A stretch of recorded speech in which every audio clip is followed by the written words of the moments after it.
ഇന്ന് ഫോക്കസ് മോട്ടോഴ്സിൽ എത്തിയിട്ടുള്ളത് പ്രിയപ്പെട്ട എല്ലാവർക്കും പ്രിയങ്കരനായ സോഷ്യൽ മീഡിയയിൽ നിറസാന്നിധ്യമുള്ള പ്രിയപ്പെട്ട CP ഷിഹാബാണ്. അദ്ദേഹത്തെ സ്വാഗതം ചെയ്യാം. Thank you. ഒരുപാട് സന്തോഷം കാണാൻ പറ്റിയതിൽ. മാത്രമല്ല എൻ്റെ ജീവിതത്തിലെ ഒരു വലിയ സന്തോഷത്തിന് കാരണമായ ഒരു വ്യക്തി കൂടിയാണ്. സന്തോഷത്തോടൊപ്പം ഷിഹാബ്ക്കാക്ക് ചെറിയൊരു സങ്കടം ഉണ്ടായി. എന്തായാലും ഒരു വലിയ വണ്ടിയൊക്കെ വാങ്ങുന്ന സമയങ്ങളിൽ എന്തായാലും കുറച്ച് ലോണൊക്കെ വേണ്ടി വരും. അപ്പോൾ ആ എന്താണ് ഷിഹാബ്ക്കാക്ക് ഉണ്ടായ പ്രയാസം എന്ന് ഷിഹാബ്ക്ക പ്രേക്ഷകരോടൊന്ന് പറയാമോ? തീർച്ചയായിട്ടും നമുക്കറിയാം, ഒരു പുതിയ വാഹനം എന്നൊക്കെ പറയുന്നത് പ്രത്യേകിച്ച് എന്നെ സംബന്ധിച്ചിടത്തോളം വലിയ സന്തോഷം തരുന്ന കാര്യങ്ങളാണ്. നമ്മൾ സിനിമയിലൊക്കെ പറയുന്ന പോലെ നമുക്കൊരു ക്രേസ് വന്നു കഴിഞ്ഞാൽ ചിലപ്പോൾ നമ്മൾ ലോൺ എടുത്തിട്ടും വാഹനം വാങ്ങുന്ന ഒരു മൊമെന്റ് ഉണ്ടാവുമല്ലോ. ആഗ്രഹമാണല്ലോ. ആഗ്രഹമാണ്, ആ ആഗ്രഹം സാധിക്കുന്നതാണ്. അപ്പൊ അങ്ങനെ എന്റെ മനസ്സിൽ പ്ലാൻ ഉണ്ടായിരുന്നു. അത്യാവശ്യം ഒരു ഫിനാൻഷ്യൽ ഇടപാടൊക്കെ നടക്കുന്നതുകൊണ്ട് സിബിലിന്റെ പ്രശ്നങ്ങൾ ഉണ്ടാവില്ല. പിന്നെ മന്ത്ലി എനിക്ക് അടക്കാൻ പറ്റുന്ന ഉറപ്പുള്ളത് കൊണ്ട് ഒരു തന്നെ ബിസിനസ് ആണല്ലോ. ബിസിനസ് ഓൾറെഡി റൺ ചെയ്യുന്നതുകൊണ്ട് വേറെ ബുദ്ധിമുട്ടുകളൊന്നും ഇല്ലാന്ന് ഉറപ്പുണ്ടായിരുന്നു. അവിടെ നമ്മൾ അത്ര ആത്മവിശ്വാസത്തോട് കൂടി വന്നത് ലോൺ എടുക്കാം എന്നൊക്കെ വിചാരിച്ചത്. പക്ഷെ അവിടെ എനിക്കൊരു വിഷമം തോന്നിയത്, നമ്മൾ ലോണിന് അപ്ലൈ ചെയ്യുന്ന സമയത്ത് നമ്മളിങ്ങനെ കണ്ടിന്യൂസ് ആയിട്ട് റിജക്റ്റ് ആയി പോകുന്നുണ്ടായിരുന്നു എല്ലാ ബാങ്കും എല്ലാ ബാങ്കും. നമ്മളൊരു 5 ബാങ്കിനോളം അതെ ഏകദേശം അതെ അതെ, കൊടുത്തിട്ടുണ്ടോ? തീർച്ചയായിട്ടും അത്രയും ബാങ്ക് നമ്മൾ ട്രൈ ചെയ്തിട്ട് റിജക്റ്റ് ആവുന്ന റീസൺ അവർ പറയുന്നതാണ് എനിക്ക് വലിയൊരു തമാശയായിട്ട് തോന്നിയത്. കാരണം നിങ്ങളുടെ കയ്യിൽ കാശ് ഉണ്ടെന്ന് പറഞ്ഞിട്ട് കാര്യമില്ല, നിങ്ങളെ കാണുമ്പോൾ ഞങ്ങൾക്ക് കൂടി തോന്നണം എന്നൊരു ആറ്റിറ്റ്യൂഡ് ആയിരുന്നു അവർക്ക്. അതായത് നമ്മളൊരു ഫിസിക്കൽ കണ്ടീഷൻ വെച്ചിട്ടാണ് നമുക്ക് ലോൺ തരണോ തരണ്ടയോ എന്ന് അവർ തീരുമാനിക്കുന്നത്. അത് എന്തൊരു ക്രൈറ്റീരിയ ആണെന്ന് ഞാൻ ചിന്തിക്കാറുണ്ട്. ബിക്കോസ് ഒരാളുടെ അദ്ദേഹത്തിന്റെ കയ്യിൽ കാശ് ഉണ്ടോ എന്ന് അളക്കേണ്ടത് അദ്ദേഹത്തിന്റെ രൂപം കണ്ടിട്ടല്ലല്ലോ. അവിടുന്ന് ആളുകൾ മാറി ചിന്തിക്കേണ്ട സമയമായിട്ടുണ്ട് അല്ലേ? ഇത് സത്യത്തിൽ എനിക്കും ഭയങ്കര പ്രയാസം തോന്നി. എൻ്റെ 15 വർഷത്തെ ജീവിതത്തിലെ ആദ്യത്തെ എക്സ്പീരിയൻസ് എന്നൊക്കെ പറയുവാണെങ്കിൽ എല്ലാ ബാങ്കുകളും റിജക്റ്റ് ചെയ്യുന്ന സമയത്ത് ഷിഹാബ്ക്കാക്ക് നമ്മുടെ ഇന്ത്യ രാജ്യത്തെ ഗവൺമെന്റിനോട്, കേരളത്തെ ഗവൺമെന്റിനോട് എന്താണ് ഷിഹാബ്ക്കാക്ക് പറയാനുള്ളത്? ഷിഹാബ്ക്കാക്ക് മാത്രമല്ല, ഇത്തരം ആളുകൾ ഒരുപാട് ആളുകളുണ്ട്.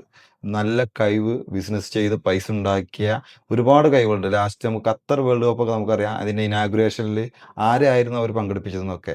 അവരെ പുറത്ത് രാജ്യങ്ങളിലും എല്ലാ രാജ്യങ്ങളും വളരെ മികച്ച രീതിയിൽ സപ്പോർട്ട് ചെയ്യുമ്പോൾ നമ്മുടെ ഗവൺമെന്റ് ശ്രദ്ധയിലേക്ക് ഇത്തരം എന്താണ് ഷിഹാബ്ക്കാക്ക് പറയാൻ? തീർച്ചയായിട്ടും നമ്മൾ ചർച്ച ചെയ്യപ്പെടേണ്ട ഒരു വിഷയമാണത്. കാരണം ഇപ്പൊ സാറ് പറഞ്ഞ പോലെ തന്നെ ഞാൻ പല രാജ്യങ്ങളിൽ യാത്ര ചെയ്യുന്ന സമയത്ത് നമുക്ക് കിട്ടുന്ന പ്രിവിലേജ് ഉണ്ട്.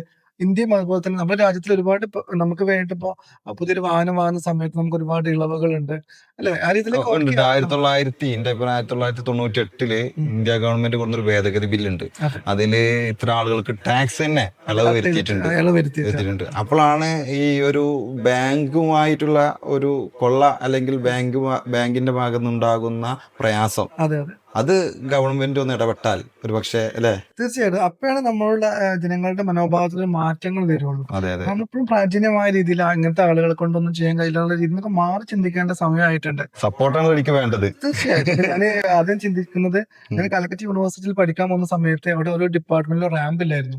അപ്പൊ ഞാൻ പോയപ്പോ എനിക്ക് അത്ഭുതം. ഞാൻ ചോദിച്ചപ്പോ എന്താ റാമ്പില്ല, വീൽ ചെയർ പോകാൻ എന്ത് ചെയ്യുന്നത്? അന്ന് അവർ പറഞ്ഞ മറുപടി ഉണ്ടായിരുന്നു, നിങ്ങളെ പോലെയുള്ള ഒരാളും ഇവിടെ വന്ന് ഇതുവരെ പഠിച്ചിട്ടില്ലാത്തതുകൊണ്ട് ഞാൻ അതിനെ കുറിച്ച് ചിന്തിച്ചിട്ടില്ലായിരുന്നു എന്ന്. അതുപോലെ ഞങ്ങളെ പോലെയുള്ള ഒരാള് ഒരുപക്ഷെ ഇത്ര വലിയൊരു എമൗണ്ടിൽ ഒരു വാഹനം വാങ്ങാത്തത് കൊണ്ട് അവരും ചിന്തിച്ചിട്ടുണ്ടാവില്ല നമുക്ക് ലോൺ ആവശ്യമുണ്ടെന്ന കാര്യത്തിൽ. അപ്പൊ അതുകൊണ്ട് ഞാൻ അതിനൊരു കാരണമാവും എന്നാണ് പ്രതീക്ഷിക്കുന്നത്.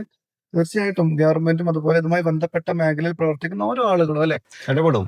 വീഡിയോ ആരെങ്കിലും ഒക്കെ ശ്രദ്ധിക്കപ്പെടാതെ പോകില്ല. തീർച്ചയായിട്ടും എനിക്ക് വേണ്ടി മാത്രമല്ല. അപ്പോ ഈ ഒരു വിഷയം വരുന്ന സമയത്ത് സാറ് പറഞ്ഞത് തീർച്ചയായിട്ടും ഇത് ആധികാരികപ്പെട്ട ആളുകളുടെ മുമ്പിൽ എത്തിക്കണം, അവരത് അറിയണം, അവരുടെ ചിന്തകളിൽ മാറ്റങ്ങൾ ഉണ്ടാവണം. അങ്ങനെ ഒരു തോന്നൽ നിന്നാണ് നമ്മുടെ സമൂഹത്തോട് പങ്കുവെക്കണം എന്ന് തീരുമാനിക്കുന്നത് അല്ലെ? അതെ അതെ അതെ. അതിന് കാരണമായിട്ട് നിങ്ങളും അല്ലെ, ഞാൻ ഇവിടെ വന്ന് പർച്ചേസ് ചെയ്യാൻ തീരുമാനിച്ചതും. അതെ അതെ. ഞാൻ സത്യത്തിൽ 15 വർഷമായി നമ്മൾ ഈ ഫീൽഡ് തുടങ്ങിയിട്ട്. ഇങ്ങനൊരു ലോണ് ഇത്രയും ഞാൻ സിബിൽ സ്കോർ നോക്കി താങ്കളുടെ ഷിഹാബ്ക്കാന്റെ അക്കൗണ്ടിൽ അത്യാവശ്യം ഒരു ഫണ്ട് ഒന്നും, ബിസിനസ് ആണല്ലോ, അതുകൊണ്ട് ഫണ്ട് അത്യാവശ്യം വരുന്നുണ്ട്.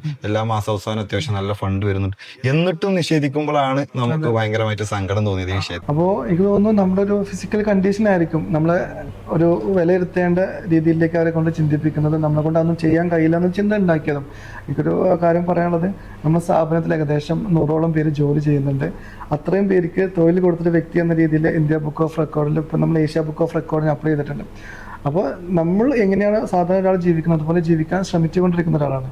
അപ്പോൾ ഇരിക്കുന്ന ഒരാളെ ശരീരം കണ്ടുകൊണ്ടോ രൂപം കണ്ടുകൊണ്ടൊന്നും വിലയിരുത്തുന്ന ആ ഒരു പ്രാചീനമായ രീതിയിൽ നിന്നൊക്കെ ഈ ബാങ്കൊക്കെ മാറേണ്ട സമയമായിട്ടുണ്ടല്ലോ സർ? 100%. ഉത്തരവാദിത്തപ്പെട്ട അധികാരികൾ ഇത് ശ്രദ്ധിക്കും.